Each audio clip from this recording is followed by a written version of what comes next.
about the importance of the founder, Acharya, of this whole movement and everything that he created.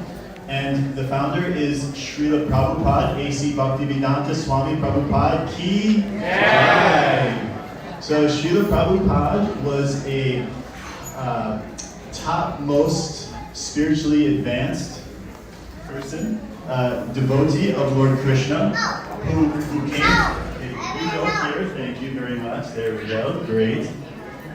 So Srila Prabhupada was the founder Acharya of the International Society for Krishna Consciousness. And he came to the United States from India after having dedicated his life to spiritual realization. And he did not come to the United States until he was in his late 60s. He came and he started this movement of spreading God consciousness. Not just to the people of India, which is where he came from originally, but to people all across the world. Because what the foundation of this movement is what we can understand as Sanatana Dharma, which is the eternal occupation of the soul. So what we're doing here is uncovering all of our dormant love and connection with God, and one name of God is Krishna, which means the all-attractive.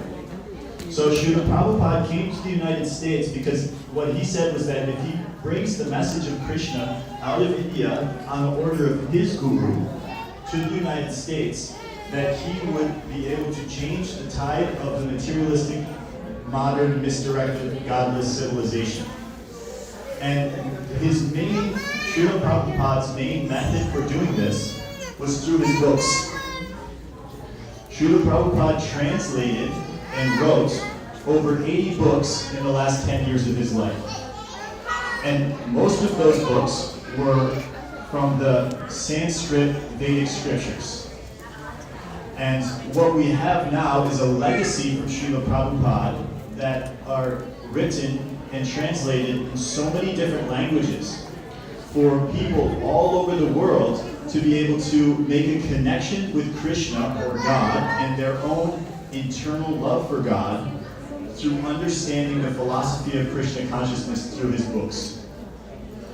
So what Srila Prabhupada did was translate the Srimad Bhagavatam, the Bhagavad Gita, and he also made it accessible by writing commentaries and purports on every single verse, so that those who weren't born in the culture in the Vedic culture could take that and implant it into their life.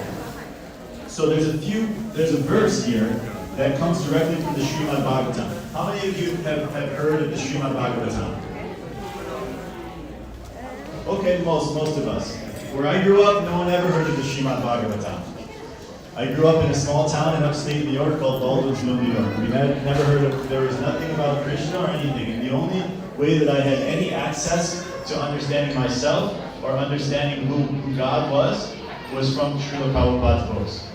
And the topmost knowledge that was distributed is in the Srimad Bhagavatam, which is 18,000 verses. Now, one verse from the Srimad Bhagavatam describes it as the literary incarnation